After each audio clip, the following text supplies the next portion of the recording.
Hello, Hi. good afternoon. Good afternoon. Today is July 10th, 2011, Sunday. Um, Shubho and I are very honored to interview Mrs. Yasmeen Sengupta of Calcutta. We are in Calcutta. We came here to interview her. Mrs. Sengupta, when people ask you what's your desh, what do you say your desh is?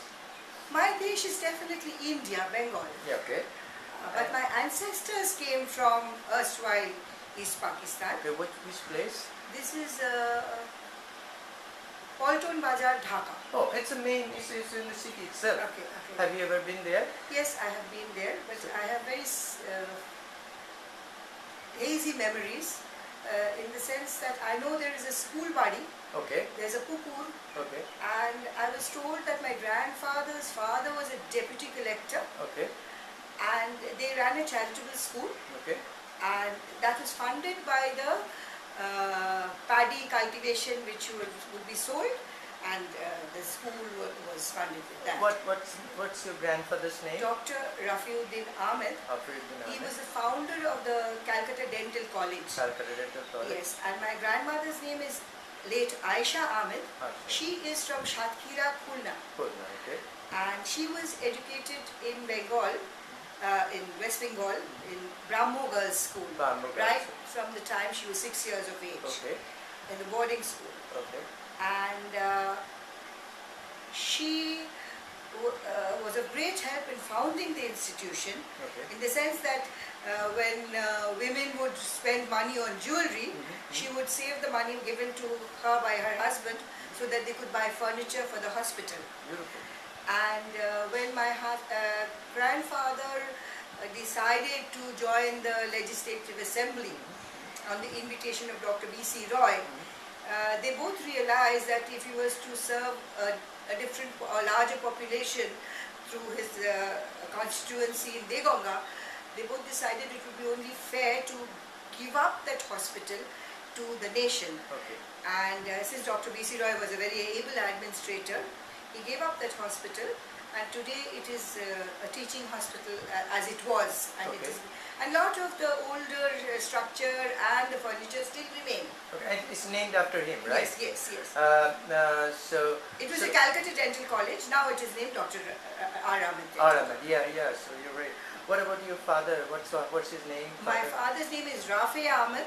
Okay. He was also a government servant for a few years, and after that he took ill, and he was not able to even work till his designated retirement age. And what about your Passed away. mother's name? My mother's name is Roshanara Ahmed. Okay. She is from West Bengal, Howrah district. Howrah district. Yeah. But in your case though, since you mentioned they got involved with B.C. Roy, so I presume after partition, Yes. your grandfather stayed back in West Yes, Bengal yes. instead of going to East Bengal. Oh yes, he was friends with Muhammad Ali Jinnah, and Jinnah offered him a grand post after partition in Pakistan itself.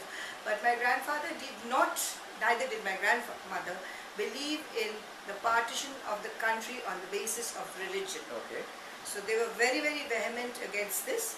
And naturally, this was a place he was working in, and he would not sort of go back to East Bengal because it was founded on the basis of religion. Yeah. He didn't like this religious Yeah. divide. Now you're married to who? To a Sengupta family. What's your name of your husband? My husband's name is Gautam Sengupta. Okay. Gautam has never been to Bangladesh. Okay. And but I have heard of his grandfather, his father reminiscing, his grand uncles reminiscing about their desh in Bangladesh. What district? It was Moymonsingo, Oh, Monash. and that in a small village called Shakrai. Kakrai. Okay. And his But they. great grandfather was a district and sessions judge, Okay. K.K. Shen, Okay. Krishna Kumar Shen, and his grandfather was also a district and session judge, Ramesh Chandra Shen. Oh, okay. But did they come to West Bengal after partition, or they lived here before? before They 47. lived here for work. For work. Wherever their service Right. transferred them, they went along Yeah. with that. But But during the time of partition, they were in West Bengal. okay. They had built a house just for the purpose of education. Okay. The extended family would also come to Calcutta to attend Calcutta University or whatever. So it was just a place. It was they had Shelter, per just a se. shelter, just a shelter. Temporary shelter, but their home was permanent. Yes. Like most East Bengal families, Yes. I mean, educated families come to Calcutta for. Now, They had a house in Rajshahi called Nirmala, which Nirmala. they didn't go back to okay. after partition. And their house in Calcutta was, where was it located? It is right on the tram line. It is 88 Park Street Oh, Park Street. on the tram line. On the tram line. So it is lower down, Okay, near right. Park Circus, near the 7-point crossing. Crossing. It's between the crossing and the lower circular road. Yes. Okay, in that sense. Okay, very nice. Now, since yours happens to be a mixed marriage, somebody with both your parents with East Bengal roots, their parents with East Bengal roots. When you got married, was there any difficulty? Not at all, because there were no cultural differences. Okay. We were both from similar schooling background. Okay. Our parents were from similar background, so I never really felt that I was coming into a strange environment. Okay. They ate the same foods Okay. we ate at home, Okay. so it didn't really matter. Okay. And theirs is a particularly emancipated family, and Okay. so is ours. Okay. So there was not really Okay. any transitional hassles as such. That's very nice. Because No. I lived in the extended joint family Okay. immediately after my marriage. Okay. So I had no issues neither with my in-laws. I was very welcome as a Oh, daughter-in-law. that's In wonderful. fact, I was a favorite daughter-in-law. Oh, isn't And that I nice? mentioned, I would like you to record this, that I often, because the favorite son of the family was Captain P.K. Sengupta, Okay. who was in England at the time of partition, or right before the country was being partitioned. And he was called back by Dr. B.C. Roy, said, "You've served enough, come back to India and serve the Okay. Indian people here." Yeah. He came back and he opened a practice. He's a medical doctor. Medical doctor, Captain P.K. Sengupta was a medical doctor. He opened a practice at the ground floor of 88 Park Street, where we lived. And he was a very popular doctor. He used to treat the rich and the poor at the same time. And after his practice hours, his younger brother, Dr. B.K. Sengupta, was an ENT specialist. Okay. Both the brothers would go into the adjoining slum areas and attend to the patients and also give them food supplies and medicines. What He is, used to have an account with O.N. Mukherjee, the chemist on Theatre Road, okay. where he would order by telephone Horlicks, medicines to be delivered to the poor of Park Circus area. Unfortunately, this Dr. P.K. Sengupta was a victim of the violence which ensued during partition Oh, around what time? What year? in 1947 itself. Oh, I see. In 1947 itself, he was.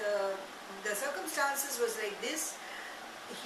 A lady in a burqa came for treatment to him, and it was his practice to treat women patients inside. Okay. So he led her inside and inside. Okay. So he led her inside into His head the to toe covered? antechamber. Head to Her toe? head was covered in a burqa, Okay. and the family on the upper floors heard gunshots. Gunshot. Yes, and when he came down, when the family came down, members of the family came down, they saw somebody running away with apparently a lungi inside and Okay. slippers, large Okay. slippers. Okay. So it was probably not a woman but a man. Oh. But during that time, no arrests were made, so the killer was not identified. gosh. So this family as such was devastated with the loss of Oh this my cruel gosh. loss of this Oh my gosh. favorite son of the family, who was not only a very eminent doctor, but he was an eminent philanthropist. Yeah. What a And loss. the Muslims and the Hindus were equally devastated of the area. It was not that the Muslims were aghast that how could anyone, because the slum areas were populated by the Muslim people. So he was a sort of philanthropist for them. Oh my gosh. So it was a great loss for the family and for the people he served. And it is definitely remarkable that the family I married into never held a grudge against me. Yeah. And even though I several times I inquired of his brothers, one of whom is still alive, Mr. S.K. Sengupta, Shudendu Kumar Sengupta is still alive.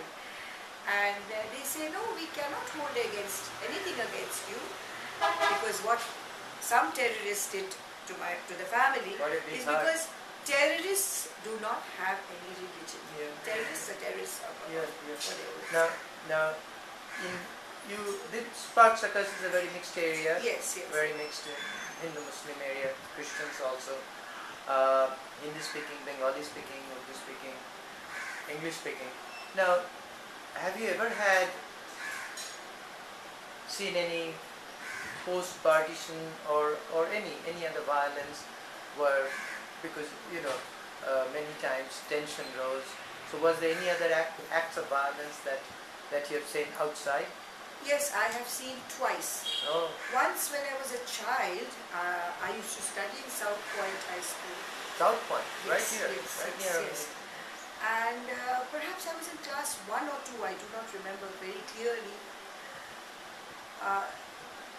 There was this girl, very pretty, beautiful girl, with whom I used to travel by school bus. And I would be one of the first to be dropped off because I used to live in 103 Baliganj Place. Okay. At that time, at that young an age, religion was not really discussed in my family. But today, on retrospect, I realize that in that girl's house, religion was definitely an issue to be discussed. And Muslims were definitely a hated lot. Okay. Because she used to carry an aluminium tiffin box. And she just picked up the tiffin box and hit me with it. Oh my God. And I bled from the corner of my eye. And I still bear a scar. And that day my grandfather, who was alive at that time, he was standing at the gate to receive me. And I was bleeding. And he was very sort of flustered as to why I was bleeding like that. And I narrated the story to him. Okay. I remember that at dinner table, he was telling my grandmother that I think enough is enough of your experiments in education. Okay. Because South Point was a newly founded school, and my grandmother was interested in giving me an education which was not so anglicized. Okay.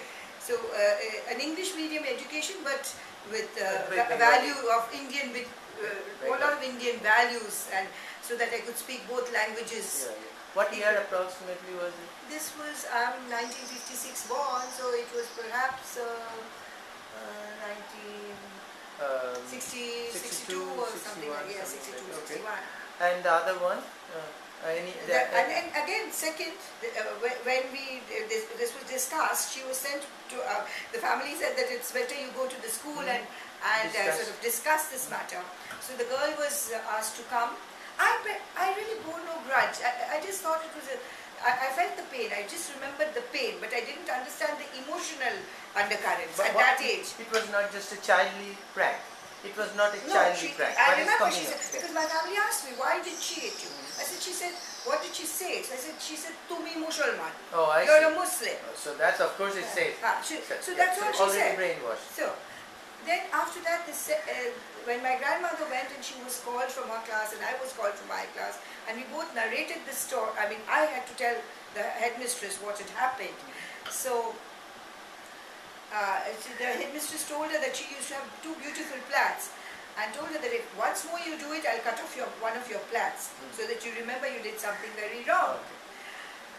But she went, again that evening, we went on the bus and she repeated it. Oh my she God. couldn't help herself. She forgot all the warning she had got. So that was one act of violence against me as a Muslim at that young an age. But again, because of the solid foundation in our family, we were never encouraged to discuss this diversities in religion. So it really didn't hold anything So for me. what was the second incident? Not with, I don't mean just with you, but in your neighborhood. Yes. I mean, because Park Circus is always has convulsions. Yes, yes. You know. Again, in 1964, there was a Hindu-Muslim riot. Yes. We were the only Muslim family in 103 Baliganj Place. And this was an apartment complex? No, this is a house. Single family. It was a house, yes. Now, Patubabun school is housed there. Oh, I see. Oh, that's the one. So it's like half of it is on Baliganj Place, the other is on Gondel Road. Okay. Now when our neighbors used to come every evening, because we used to hear of violence in Palm Avenue, Bright Street, Broad Street, the adjoining areas. But everybody, all the distinguished people of the family would come to our family and say, you are safe in this area, you are not to sort of go away anywhere, you are very much under our protection. After some time, I suppose the family felt something, so the women of the house were sent away to Shakrail to my maternal grandparents' house. Shakrail, that's in Howrah district. Howrah, okay. That is also Shakrail of West Bengal. After that, one night, a rag was soaked into petrol and thrown into our garage as an act of vandalism. My father used to smoke very heavily, so he was awake at night smoking on the veranda. He was awake when it happened, so he was able to put out the fire. The next morning, the neighbors came and told us that it is best that you go away somewhere, at least for the time being. And that was definitely left a mark on the older people in the family, that we are having to leave our home for unknown people who might. Yes. And it was these people who were very helpless. They said, we are going to protect you, but we really don't know where the violence is going to come from. Maybe from. So this was, I saw how perturbed the older people were. It really didn't affect us as children because we enjoyed our stay in our maternal grandparents' house because it was in the village and we had fun over there. Because it was in the village and we had fun over there. And you didn't know what was going on. Now, in your family, where did you meet with your husband then?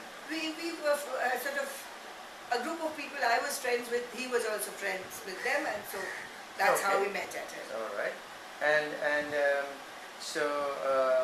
I didn't ask, at this time, what's your main profession? My main occupation is full-time voluntary social work. That's all that I do. That's how we got in touch with you too. Helping I don't earn any money at all. I beg for money from everybody. And so it's helping the poor and the destitute and the orphan and the other distressed. people. Yes. Absolutely. Wonderful. Do you know, since it's deal with Bangladesh and West Bengal, these are questions we always ask. What do you think one of the reasons or one or more, why Hindus in Bangladesh had to live in such a large number? They were 1/3 of the population, is down to 10%. But in general, from West Bengal, very few Muslims migrated to Bangladesh. Do you know have you ever thought why that has happened? Of course. It is so simple because once the country is divided on religion, the signal went across very easily that we have Hindustan is for the Hindus and whatever sort of the government at that time in erstwhile East Pakistan did nothing to make the Hindus feel comfortable that those who do not wish to leave may stay back. And we will give you the protection a citizen requires. So when you left without protection, that is why even till today there are people who are trying to find security, infiltrating, coming in illegally, and braving the pushback efforts of the BSF. Yeah. Because they feel the identity crisis, they feel that the government of Bangladesh or erstwhile Pakistan did not really give them that feeling that, okay, if you wish to, you can stay back as a citizen. That is your home. This is your home. This is your home. And it's terrible. I don't know how people who have left everything and they've come with just, I know of people who have just come with the bare clothing on their back. My parents. And how well they have integrated. Yeah. Whereas in India, in secular India, people were given very strong signals. Very strong signals. The question of the minority comes up in government parlance all the time. Yeah. So and so for the minority, so and so for the minority. So that means this segment is being identified. They are the minority and they need some kind of identification. Yeah, okay.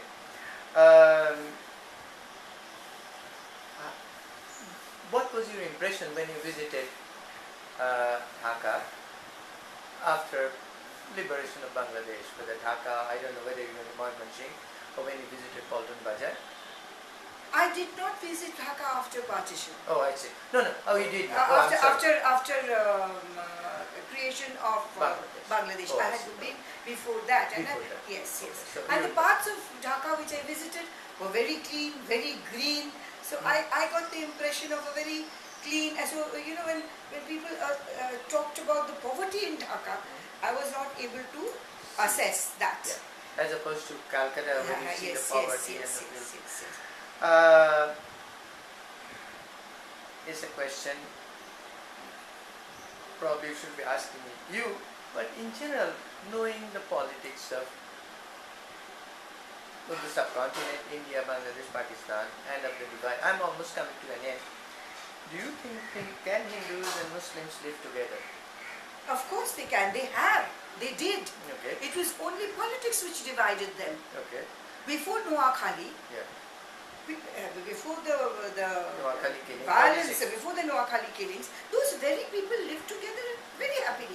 In Gujarat, they lived together very happily. Everywhere, in Calcutta, they lived together. It's only politics which makes them. But of course, on the other hand, in Pakistan, almost all are gone. In Afghanistan, almost all non-Muslims are gone. Bangladesh has also come down. So these questions come back. That's why I asked you. I think religion is a very private matter. Okay. And whenever there is people want to sort of create a divide, they'll create divides about Hindus and Muslims. Then they do amongst Hindus they do Dalits. Then amongst Muslims now they are in India. They are trying to bring in other backward class. People embraced Islam in India because they wanted they liked this thing about a classless society. Islam has no class. Once you're a Muslim forever. And you are not a Kutro or a Kotrio and whatever. So then again, why bring in other backward class now, after so many years of independence? So it is politicizing religion. Well, we're almost in the end. Anything else that I didn't want to ask? You think I should have asked? Do you want to say something that I missed? Nothing. I mean, I don't know where what Context? in what context you want my comments. I mean, this is if that be that if your question, what you are getting at is, can Hindus and Muslims live? No, we passed that. So you said it. But I'm saying something else I didn't ask in terms of partition, in some division, that you live together with a Hindu and your Muslim. This sort of exodus should never happen again, because it uproots you so badly, it traumatizes you. I will say the Hindus who have come away from East Bengal are heroes in their own way. The way they have showed the strength of character of each and every individual, that how they were able to forget their own homes and again start living all over again without bitterness. Because if you carry the bitterness, you perhaps couldn't go so far as they did in one generation. That is something to marvel at, and that is something to record. Okay. All right. Thank you very much. Thank you for your time.